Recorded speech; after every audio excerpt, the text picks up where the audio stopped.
Hey, you up there! I'm Microsoft and you should buy my product. No. Really? Oh. Well, that's too bad, isn't it? You've invested so much money in Apple that you forgot this cool ecosystem that exists for years. So what? The Apple ecosystem is so good, you don't even need to go to the Microsoft ecosystem. Look at your phones. They're so horrible, no one even buys them anymore, you know, it's so stupid. You ignorant Apple sheep, you don't even know anything about our awesome company. You should come try our products out. Nah, it's not worth it. Go away. You know, they have this cool Alcantara thing. You should try it because it feels like skin. That's really weird. Why would anyone buy your product? That's creepy. The only target audience that would appeal to would be your stupid Microsoft sheep. Okay, whatever, then you have a horrible day. So guys, I hope you enjoyed that quick little short on the Surface laptop and kind of how I feel about it, even though it's a bit exaggerated. I personally think that Microsoft made a great laptop, but the things that it didn't do well kind of mitigate you buying it. And I'm going to talk about what good things and what bad things exist in this laptop that don't make this a top choice, at least for me and other students. Okay, so some things Microsoft did really well, such as design. I really like the aluminum design. I mean, this is like getting better than what Apple does in their MacBooks. And I mean, I really applaud Microsoft for what they've done here.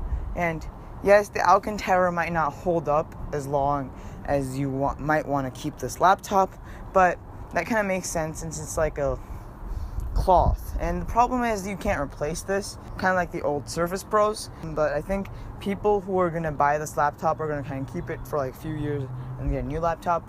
But if you're a student, you don't have that much money, so this might not be the best option, but it definitely will be really comfortable when you're typing. So that's a really good bonus with this material.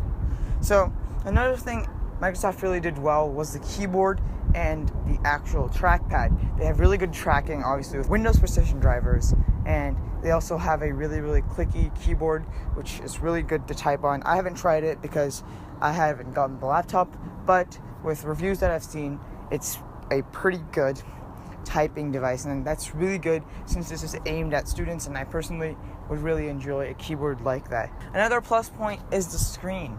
So the screen has a aspect ratio of 3:2, which is pretty close to normal letter paper, and this is really nice when writing papers and all this stuff. And I personally do that a lot in class, and it's really helpful to have a screen that kind of matches what you're going to be seeing on paper.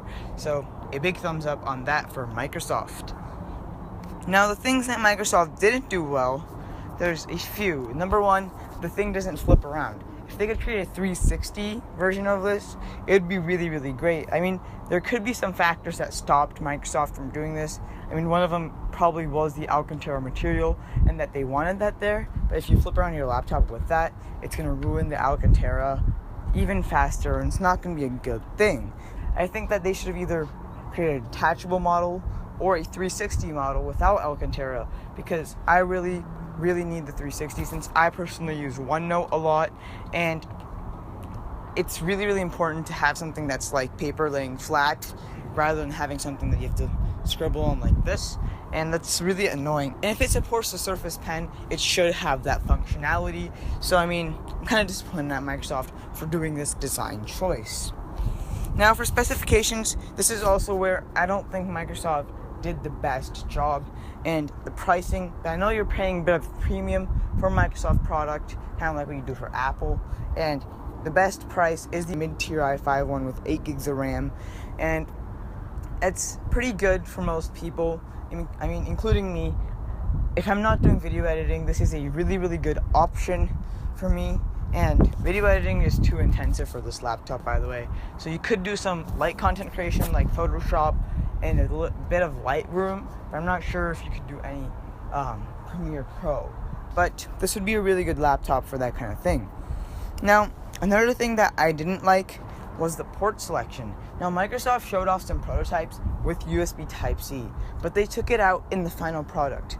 I'm really confused why Microsoft did that.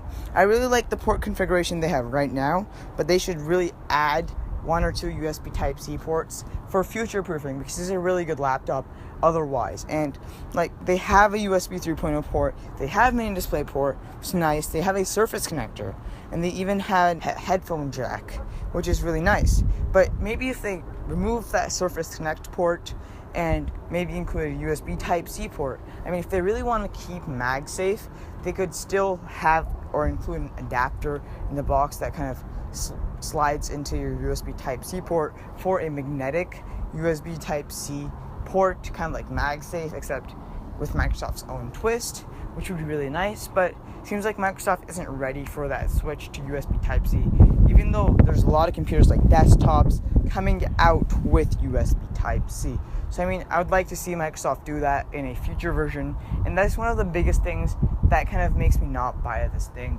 I mean, I'm not a potential buyer right now, but if I'm in college and I look at it, I really would want future proofing, because I wouldn't have lots of money to just buy on laptops. I have to spend more money on books, tuition, and housing, and that kind of thing, and I really need that money instead of spending on a laptop. So, I mean, Microsoft could have improved in that area, but, you know, that's why there's a second iteration to every product, and hopefully Microsoft continues to create another line next year with USB Type-C. And Microsoft is actually doing really well, in my opinion. They've come up to par with Apple, and that's really saying something in design quality, in support.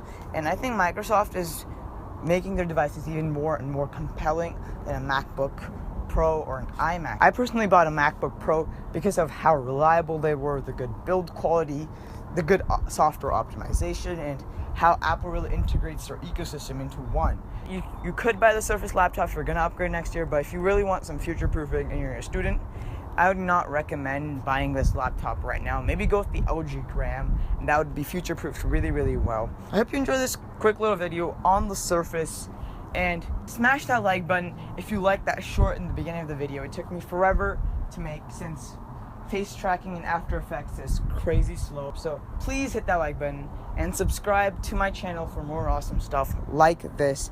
This was Shrey's Tech Tips, signing off.